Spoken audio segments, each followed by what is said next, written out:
Try to understand that how the emotional status of the pet affects the sense of direction. There have been several cases where dog just kind of broke a leash and ran away, and this is one of the cases that I got. It turned out what I was receiving from the pet at that point in time was that she needs to care for her own self. Like also you mentioned that there is always a reason behind these lost pet cases. So what kind of reasons are these? The thing is that we credit human beings with intelligence, but we are unfortunately not crediting animals with the same level of intelligence, and they are intelligent beings. They are sentient beings who know exactly what's happening and exactly what's going on. So what I believe is that animal communication is something that any person won't believe unless and until he himself experiences it. So but let's understand the science behind animal communication. Hey everyone, welcome to another episode of Tilting Hearts. I'm Dr. Hansika Singh and I'm a practicing veterinarian. So in today's episode, we'll understand that when your pet goes missing, the first 10 minutes decide everything. In this episode, we'll tell you how to act fast, think clear, and use both science and intuition to help your pet get back to your home. Despite having a science background, I have always been intrigued with the concept of intuitive communication with the animals. So today we have Mrs. Sheetal Sharma, who is an animal communicator.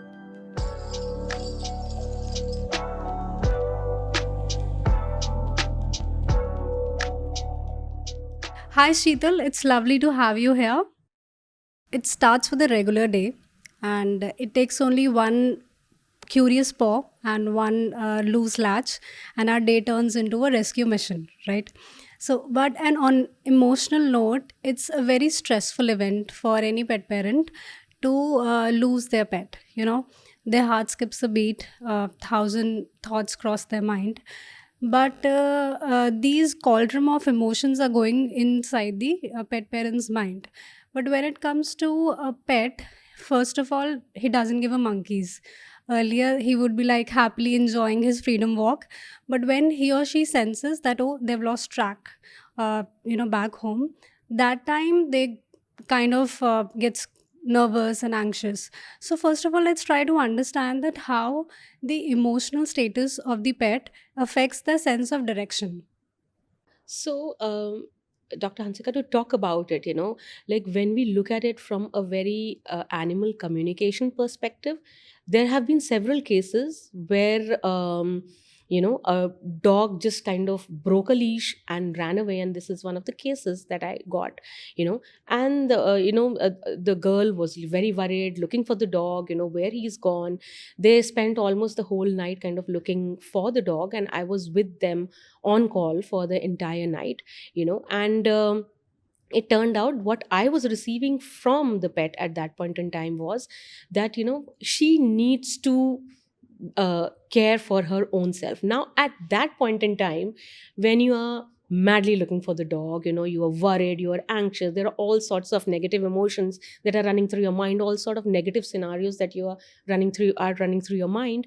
You might not be in that headspace to kind of think about this perspective, that why is the dog asking me to care for my own self, right? Why do I need to do that?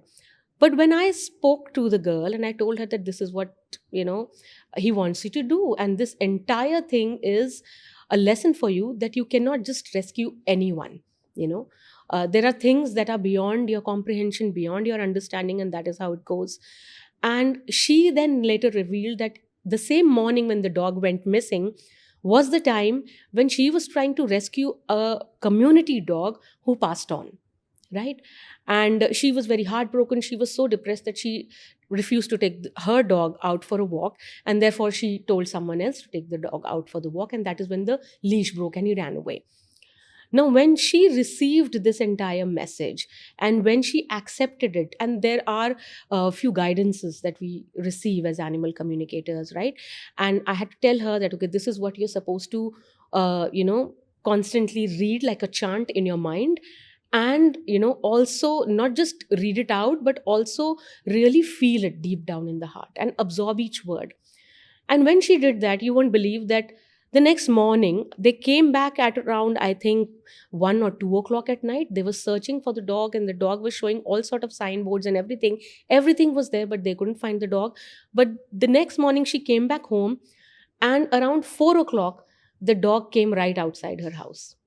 And that was after the realization. So, what I'm trying to say here is that yes, while the animal would on a bodily level might be feeling anxious, might be feeling scared, but at a deeper intuitive level, at a deeper subconscious level, at an energetic level, there is a message that they are trying to relay when they go missing, right?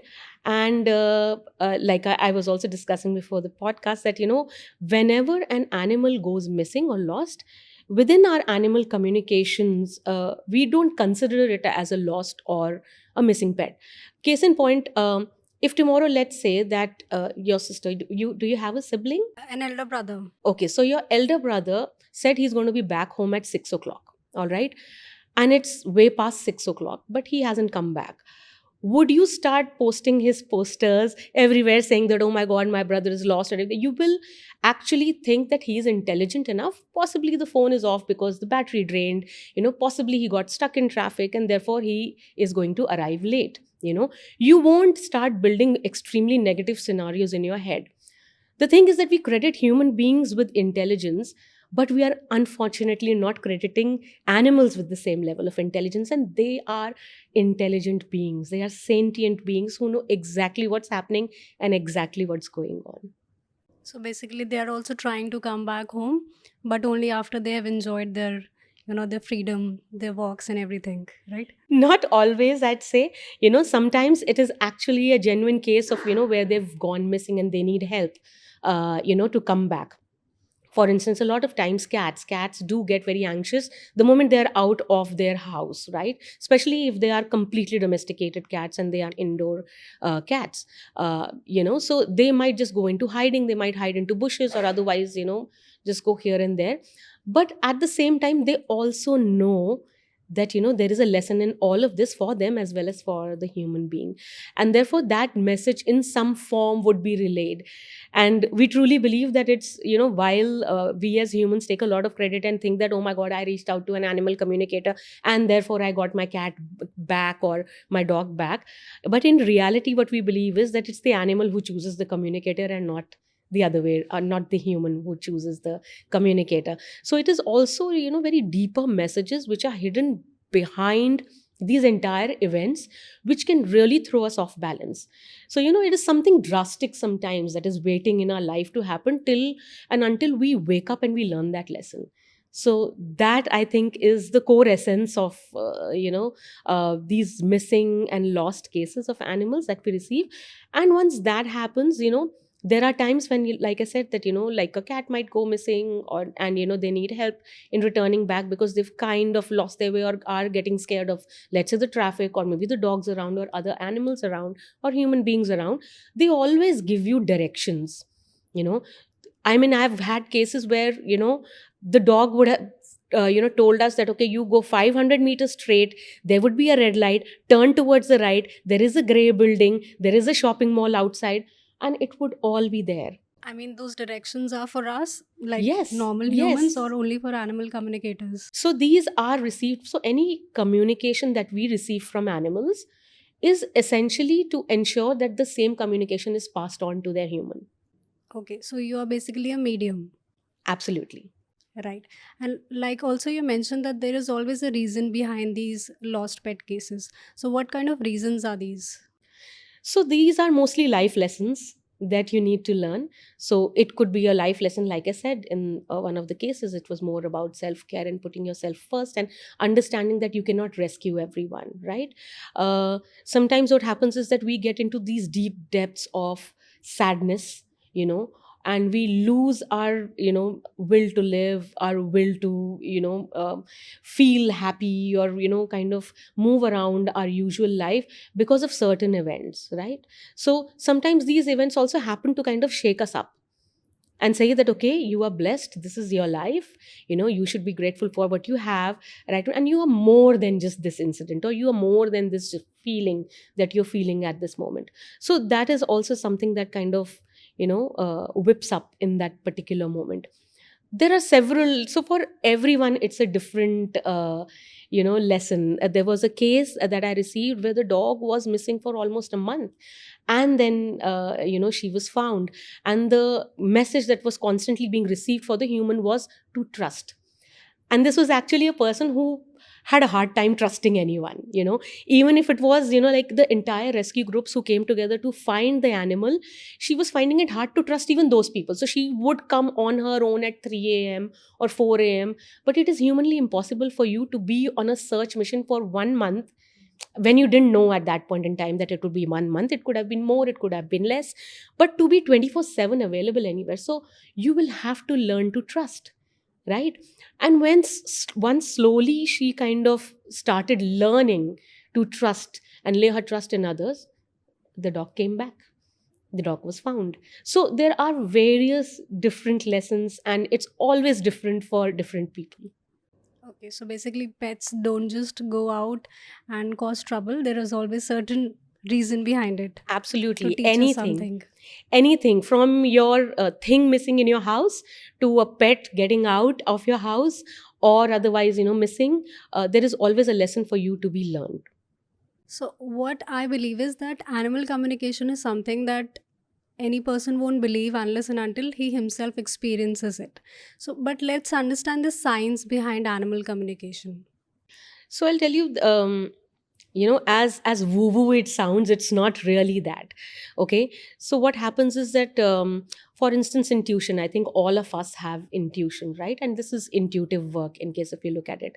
So, for instance, you called someone, and that person picked up the phone and said that, "Oh my God, I was just thinking about you," and you called. That's intuition. That's pure telepathy that is happening, right, between the two of you. So all that happens is that in that moment, and this is what I was talking about when I was talking about calming yourself down and intuitively connecting with your own pet, especially when the pet is lost, right, is that you kind of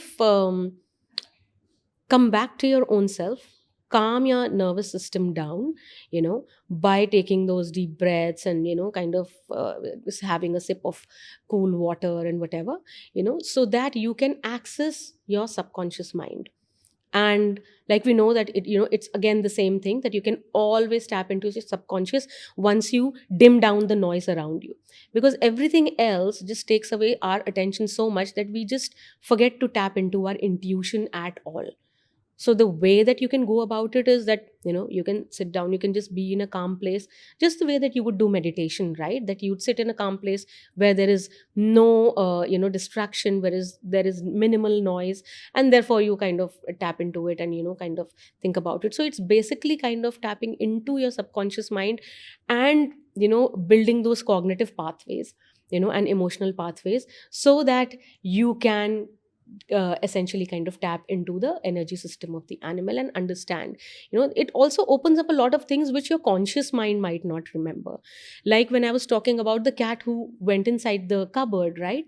So to our conscious mind, it might not come, because the moment something like that hits, we start looking outside and we get worried, right? But if you would just kind of give it a moment, you know and think about it, and just close your eyes and say that, okay, where all does my cat usually hide, or where all can it sneak into? You will get certain answers, and that is your intuition at work. And that is how you are going to get clear directions about where the animal could be as well, right? And therefore you kind of open up and like find out. We are also very emotionally entangled with our animals half the time, right? When you are very emotionally invested in the being who's around you, whether it's a human being or an animal, whoever, what tends to happen is that we carry each other's emotions. So which is why when an animal communicator comes in, we are just detached from the human or the animal, and therefore we are able to kind of tap into that energy system by tapping into our intuition far more easily, right? But I think that anyone can do that, any person can do that, as long as they just take that moment to calm themselves down, and kind of then just tap into their subconscious, trying to understand where the pet would be. It could be you would realize after doing that there was a direction in which we usually walk, and my pet or my dog constantly keeps pulling me towards that direction. Maybe that is the direction that you feel in your gut, that is the direction that you're supposed to go to. Or otherwise, there is someone's house that he loves to go to, and you might check in that flat or that apartment or that house in case if the pet showed up there. So there are a number of cases that you will eventually be able to tap into and think of once you've calmed your own nervous system down and you are operating from a calmer state of mind. Right. So now understanding it, so basically, animal communication isn't rocket science. Anybody can do that, and it's just that bringing out your intuitiveness into picture. And I think this can be applied on various aspects of life too. Like in case of humans, of course. In case of some people are so forgetful about so many things, whether they have closed the stove or not, whether they have taken the keys or not. So these things have to be brought into picture. First, it's like basically bringing your chakras into alignment. So basically, I think, am I right? So is it Absolutely, absolutely. So it's more about, just being in alignment with yourself. Like what they say in meditation is that you bring all your awareness inside of you, right? You do an internal journey instead of the external one. So once you do that, once you kind of center your mind, that is when your brain starts acting properly. Otherwise, again, it kind of gets into this zing zang sort of a thing that, oh my god, okay, maybe he ran here, maybe he went there, oh my god, I hope that the bus didn't hit him, oh my god, I hope that no one caught him. All those kind of worst case scenarios kind of pop up into your mind. But the moment you center your mind, there, that is the time when clear thinking starts happening. This is something that a lot of people also are, motivational speakers or coaches also tell people who have stage anxiety or public speaking fear, that you kind of just forget about the crowd. So what they tell you is to kind of, instead of looking and focusing on the external, go inside of you, internalize everything, right? Do an internal journey, and then they gather enough courage to kind of go out and speak fluently in front of people. So it is exactly that. It is more being in tune with yourself and therefore connecting with your pet. so? Science was always there, but now it has come into picture because now pets are part of our family. So now we're implementing that science in towards our family members and of course the animals as well, right? Absolutely, absolutely. So there are both aspects to it. See, there is a thin line between science and spirituality, if you look at it, right? Or psychology and spirituality, if you look at it, it's almost at the edge of each other, And the thing is that, like, when you get into meditative practices, for instance, what happens is that you essentially, like they say, that your chakras get awakened, right? Or they get active, and that is what is doing. Basically, your internal energy system is getting activated while you're doing that, and therefore you kind of are able to tap into various potentials that your mind would have to access different things that you would be able to do, and that is what it is. Right. So I think, but for those people who are still kind of very anxious, who get stressed, this is kind of a fourth step journey for them. So let's come to the initial thing. Like they always say, prevention is better than cure. So prevention here to avoid such kind of incidences is that a pet should always be carrying a GPS tracker like collar. Second thing is that air tags are there, so they can do an air tag, attached to their collar as well. If this is also not possible or affordable, the easiest thing would be just get a tag printed in which you have your name and your phone number and just attach that to the collar of the pet. And additional layer can be that you can apply some harness to the pet, and there you can have big bold letters, your phone number flashing. So these are like different layers that a pet parent can of course do implement and avoid such incidences in future. The first time that I came across this animal communication thing and how it works and how effective it truly is, it was, I guess, about 6 years backstory when a pet parent he just came up to me and he asked me that, "Do you know what animal communicators are?" I was like, "No, I had no idea that time." I was like, "No, I don't know what is it about." So he said, "You know what? I actually lost my pet." The It was a dog, and he went outside, and they all went like berserk, and everything happened. They failed at each and every step in finding their pet. So they said that I reached out to an animal communicator. So that person said the animal communicator was so precise in the location, he was able to tell that your pet is actually hiding under a car, and it's a construction site, and you would find that pet exactly there. He's actually waiting for you. He's in a very stressful state. He's very thirsty also, and you must reach directly over there. He guided so precisely with the directions as well. You go straight, take a ride, whatever. And to their surprise, and to my surprise also, the pet was actually found at that exact spot. So that time, of course, I was amused by, I mean, I was taken aback that really something like this actually takes place. So then, over the time, I mean, I told you the story is from like 6 years back story, and over the time, I've come across many such incidences, many such animal communicators as well. Uh, like, through social media, like Instagram and all of that. So, of course, since I have actually, as a vet, heard these kind of stories, so of course I know there's some backing towards this, some science, like you kind of explained it, how it really works, because I have heard it from the pet parents themselves, and it actually worked for them. So even I believe that yes, something like this can work. And ये ऐसा नहीं है कि ये कुछ ऐसा paranormal है. Like you said, that intuitiveness is actually there inside us. Sometimes, like you mentioned, like if I'm missing you, and if I've just picked up the phone, and I'm about to call you, and I receive your call, so that's also somehow people are connected. Animals also have energies, and they are also radiating some energies to us. It's just that they are not able to speak. So it's the same energy flow that's happening between humans and animals, and I'm sure between other things also, be it inanimate objects as well. So coming back to you, because you have more enriching experience in this, why don't you cite any, one of the most hardest cases that were very difficult to solve? So there were two cases actually that come to my mind when you talk about it.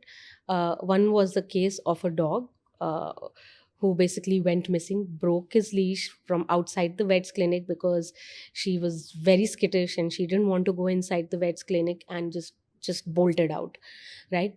And there was a proper hunt by at least 50 people in the area that was done constantly, day and night, for almost a month.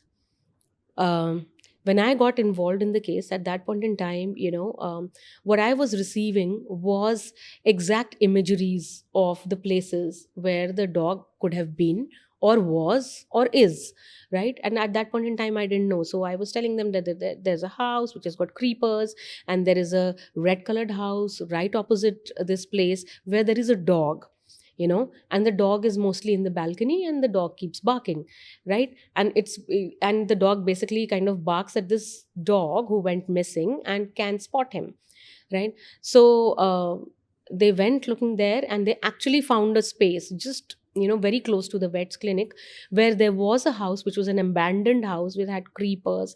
Everything was the same.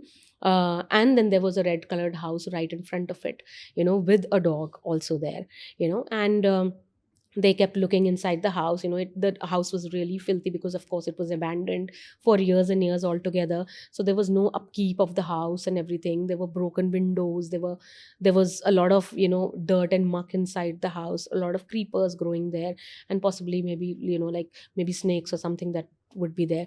They went inside, but they didn't find the dog there.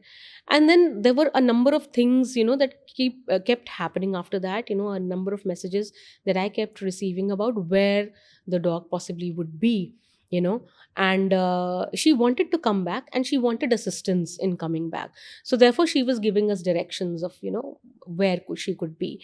And then eventually, what happened was that, she was found after like so many runs and so many communication sessions. It was eventually that she was found, a month later, in a place which was close by to this area, right? So that was one case which seemed very hard. And I remember that it was a lot of things that happened in between. And this person who was dog parent, she went out all the way. And she was a very old lady, but she would come at 3 o'clock at night. She would show up at 5 a.m. in the morning. Whenever there was any communication which kind of guided her to places, she went there. There were things that were getting added up, because the guards would say, yes, of course we saw a dog, you know yes, of course there was a dog in this park, or yes, of course we saw someone here, who was exactly like this, but they couldn't find the dog until it was almost like about a month or 40 days later when they found their dog. So things like that. And it required immense amount of patience, immense, at the pet parents behalf as well. And I really marvel and I really applaud her for the fact that they just were at it, and they just didn't give up hope. They kept looking for their dog, and eventually everything paid off. So that was one thing. And she also kind of came together. There were a lot of WhatsApp message circulation. There was message circulation through a lot of these Instagram accounts of animal rescuers, feeders. So the message was widespread, apart from the usual thing of pasting posters and telling vets in case if something showed up, and talking to guards and shopkeepers, etc., about if they see a pet, they must inform you and all of that. But the entire hard work kind of literally paid off. And I know, like, with each passing week, what happens is that your hope starts to sink. But even after that, if you keep working towards it, if you still are receiving, as an animal communicator, what I was receiving was that she's fine, she's in a physical form, she wants to come back. And they didn't kind of lower their efforts, or they didn't stop their efforts at all. They were just at it with the same force as they were on day one. And that is what really helped. So that was like beautiful work done with animal communicators, as well as the pet parents and people around them, which eventually led to finding the animal.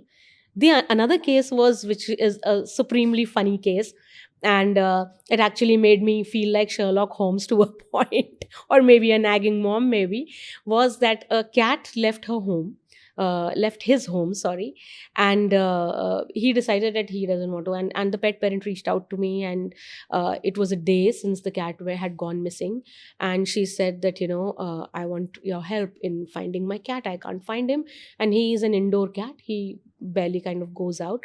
And I'm worried for him that, it's a busy place out here, and I hope he doesn't get hurt.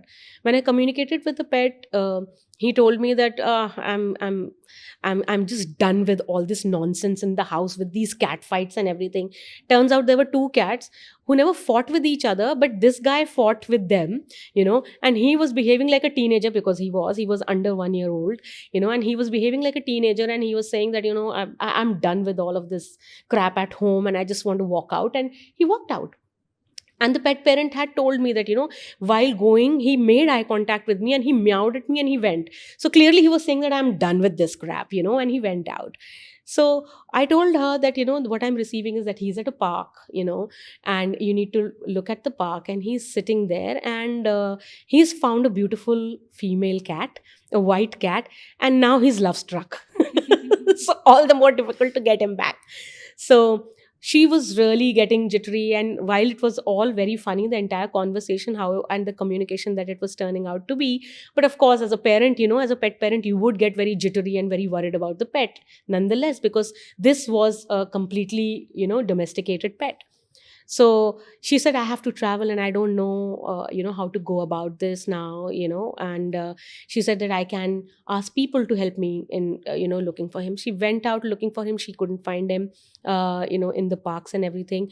Then she had to leave, because it was an extremely important trip for her. So she left, and she said she requested me in case if I would just keep the communication channels on, and I would just keep talking to him, so that I can let her know whenever I speak to him. So I would communicate with this cat every morning and evening. And he would show me this beautiful white cat, who he was in love with. And he would show me that he's in a park. And incidentally, like the second day when this lady was gone, but her house help was coming to her place, she actually crossed a park and she saw the cat, you know, and she called out his name and he just bolted again because he never wanted to come back, right? And he went out. So she told me, she called me that my house help had spotted the cat, and you were right, he's in a park, but he was in a different direction instead of the direction I was searching him at, and he was there. So I told her that, okay, I will request she said that I'm really worried because I'm not even in the town and I'm worried sick and everything. So I told her, okay, don't worry, what I'll do is that I will request the landscape to protect and safeguard the pet. So I did that. And what happened was, later, that like she even came back from her trip and this fellow didn't come back. It was 5-6 days already, and she said that now it is enough, because I am now really getting worried. And while he's saying he's fine, and we've spotted him also twice, but the thing is that we really need him to be back. So this fellow, because he was so much in love, he refused. He said, I am not going to tell you where I am, because I don't want you guys to come and find me, because I'm in love and I want this babe to be mine. So then eventually she said that, but the pet parent said that, you just need to, can't you just emotionally blackmail him to come back, because I'm really worried. I said, well, I can't do that, because that is not was something that we are ethically supposed to do. But I can try connecting with the white cat. So I connected with the white cat, and the white cat said that, oh, of course, yes, he's here and he's always following me everywhere. And don't worry, he's not hungry, because there's someone who feeds me and he eats from there as well. So she showed me him eating some, like chicken from off a chicken leg piece and everything. So she said he's fine. You don't have to worry. He's a big boy, And then I asked her. I said that he's a completely domesticated cat, and therefore his mama is really worried. And and this one says that, oh, the female cat says, oh, that's why, so cultured. And I had a hearty laugh, and so did the pet parent. And she said, well, of course, I'll tell him that. And the next day, the cat comes back. So it is really hilarious Did both sometimes of that them all come these. back? No, the second one, the female didn't come back, but I did tell her, I said that there is a possibility that you might see the girlfriend very soon as well. So basically, love story didn't end. The love story didn't end, but I think that the girl must have told him that, why don't you go back and be at your mama if you want to be my friend or whatever. She was a good girl. She was a good girl, yeah. Right. So I think also, if I can recall one of the incidences that pet parent, like I said, came up to me. This is just recently that happened. Not just in case of lost and found cases. A pet parent came up to me and they had contacted with an animal communicator, and they said that the animal communicator is saying that my pets aren't dewormed and you need to deworm me. The pet was saying that you need to deworm me. Uh, when the vaccination card was brought to me, actually the deworming was due. Ideally, it's supposed to be done every 3 months in case of dogs and cats. So they were two dogs, and the deworming was last done almost a year back. So okay, this anybody can say okay, it might be a coincidence. Second thing that the animal communicator said, that the liver values are going to be high, so get the blood check done. I did that, and to my surprise, liver values were actually high. I mean, all the other parameters were fairly within the normal range, but the liver values were high. So that time, even I was like taken aback that how these things work. So of course, if one can, and if one really believes in it, then they can actually get an animal communicator if they want to understand their pet better. Sometimes they are not eating well, sometimes they're acting weird, and all the other diagnostic tests actually come fine. They look like, if you see the clinical signs, they're all normal. Everything else is normal: regular vaccination, deworming, eating habits. I mean, the owner is feeding them on time, still the pet actually just refuses to eat. But when you try to understand the emotional or the psychological reason behind it, there is always a reason, like you earlier said. So if anything like goes fishy, in spite of you doing all your efforts, then I think one can actually reach out to an animal communicator if they believe in it. Absolutely. So there are a lot of, health concerns that people come to us with. There are a lot of behavioral concerns that people come to us with, So, and there is, like I said, that there is always something that is happening. And like you rightly said, that, there is some sort of emotional messaging that needs to be received by the human being, which is what happens, when we are communicating with the animal. So that is exactly how it kind of flows, and it does help in a lot of places. For instance, there was a cat that I was communicating with, and they live in Mumbai, and the cat was having constant coughing issues for a very long time. And they were taking the cat to the vet, and the vet would say that there is some sort of an allergy that is there. They had ruled out everything, nothing was working out.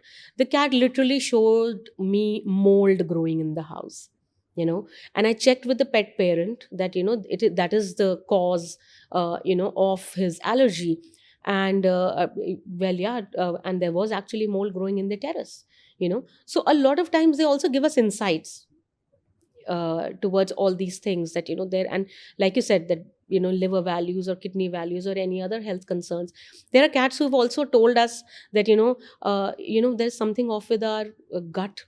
Can you please give us, like, some prebiotic powder along with our food and everything, so that we feel better?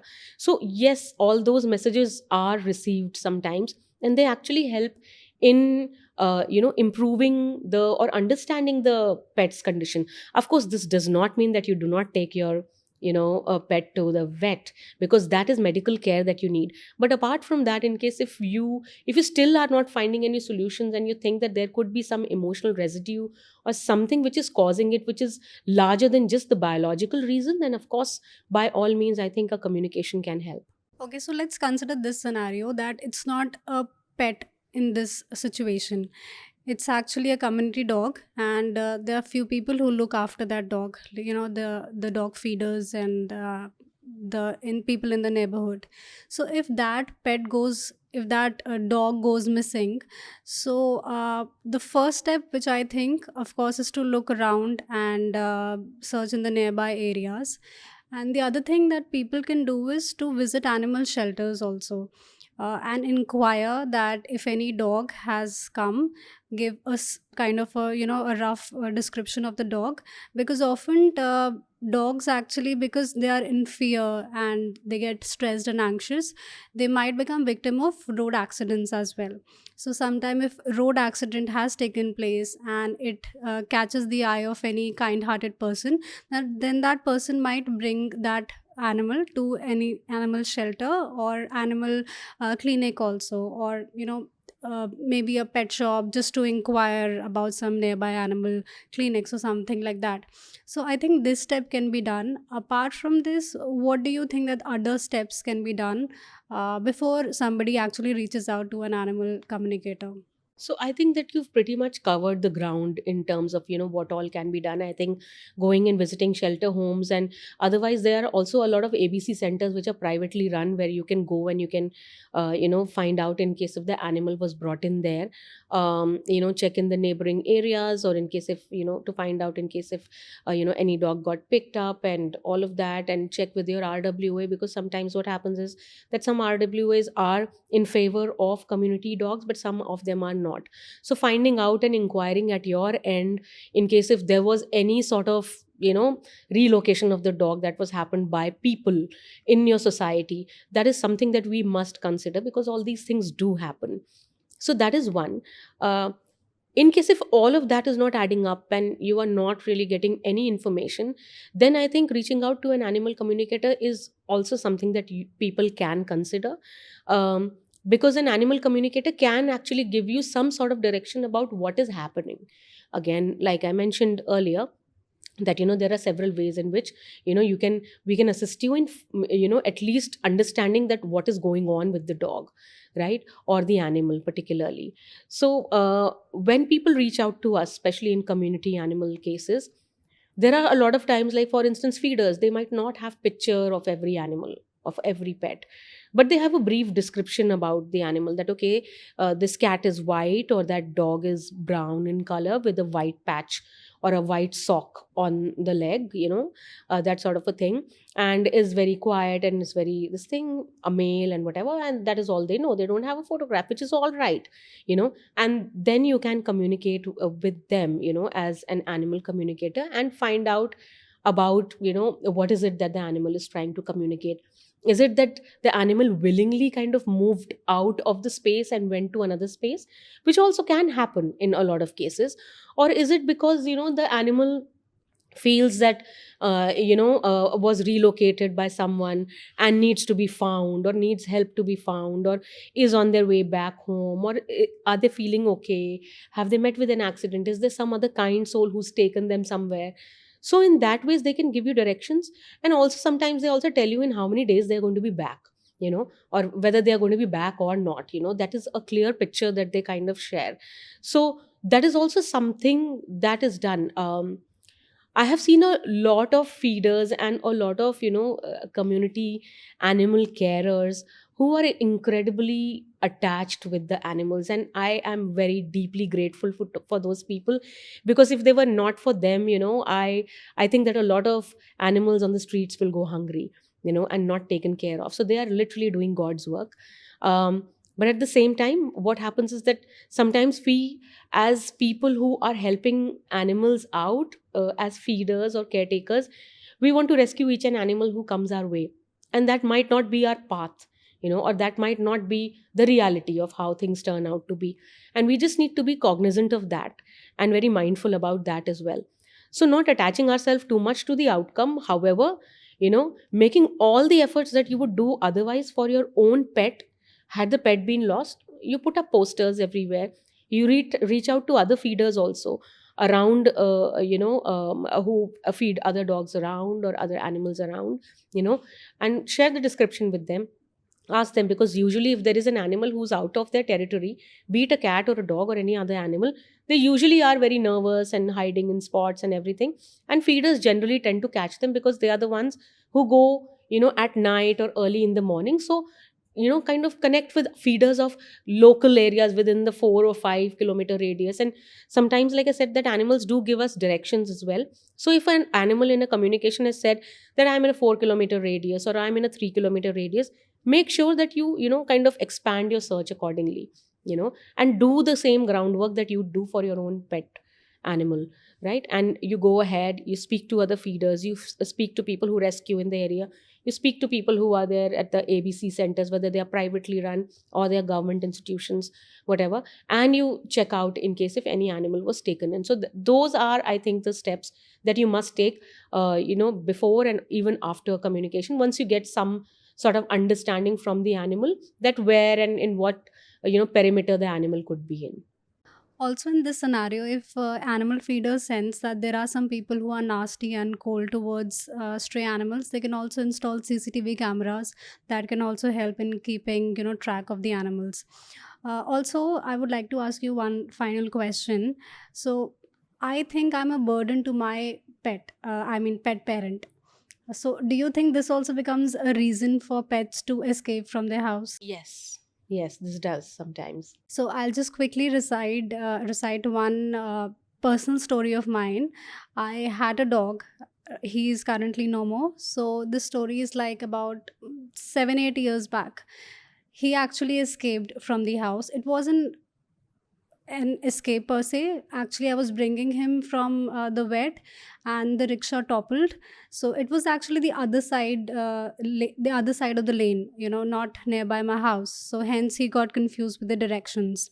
I somehow was able to, of course, I mean, something got hurt, and my bones and everything, whatever. But still, I was able to get back to my home with the help of some people. But my pet, he was frantically running here and there. This is what I got to know from the passerbys. So I searched for him. It was almost like 3 to 4 days that we kept searching for him. I went to nearly all the nearby parks, the district parks, and pasted posters of the poster how we described how it should be. I also reached out to police as well. I mean, they're police fans. So I was like, please, uncle, you keep taking rounds here. So please, if you find a dog like this, he's white color, this and that, then please let us know. So we did every attempt. I kind of somehow knew that yes, he might go to a park, like you talked about intuition. So I kind of had that intuition, but of course I didn't. I overlooked that thought and I was like, no, maybe, it's such a big world. He might have gone anywhere. So when later when he came back home, and how he came back home was that that poster helped. So somebody was actually taking a walk into the park and he saw the poster that was pasted right at the entrance of the park. So he was like, yes, they actually got my pet inside their house because stray dogs were barking at him, of course, because he was a new dog in the territory. So the poor thing, he got scared and they got him home. He refused to have anything at their home for 2 days. He just had water and he didn't have anything else. So they when they came across to that, that poster, they instantly called me. Of course, there was a reward also that time, as I mentioned, and hence he got home. So I think you can make multiple efforts, whatever's coming to your mind at that point of time. Like pasting posters right outside the park came in my mind, and I somehow knew that this is going to help me. That time WhatsApp wasn't something that we used to use very often. So WhatsApp communication and all of that didn't take place in the first place. But I think this really helped. So, of course, we have multiple ways now. We have broader mediums through which we can help reach out to those pets who have lost their ways. Animal communication is also one of them. So, quickly, if we have to, let's sum it up for the pet parents, it's important that a GPS tracker collar should be there. Air tags would help. Uh, if you have to go lighter on your pockets, then of course, get him on a collar. Your name, your phone number should be printed on that. Any collar, any tag which has your name and your phone number over it, that could help. And then, of course, you can go to multiple step by step ways in reaching out to your pet. And of course, if nothing else works, then we have people like you to help us. Thank you so much. So it was lovely having you. It was a very, like, I would say, kind of a spiritual conversation that we had in this podcast. So, I mean, it all depends on us that if we have to, in what aspect do we have to bring it in our lives? It actually can be brought on a very, basic level as well. You don't have to really wait for your pet to escape and then bring it into practice. It's just that listen to your intuitiveness, and one day, if God forbid this kind of situation happens, then you may actually yourself you might be impressed by yourself that you have actually turned into an animal communicator, right? Absolutely. And like I said, that all of us are in some way or the other. We are, all of us are intuitive beings, and we can always connect with anyone and anything that we want to, as long as we just center ourselves and keep ourselves calm. So that is all that we need to do. Right, it was lovely having you. Thank you so much for your time. Thank you so much for having me. Thank you.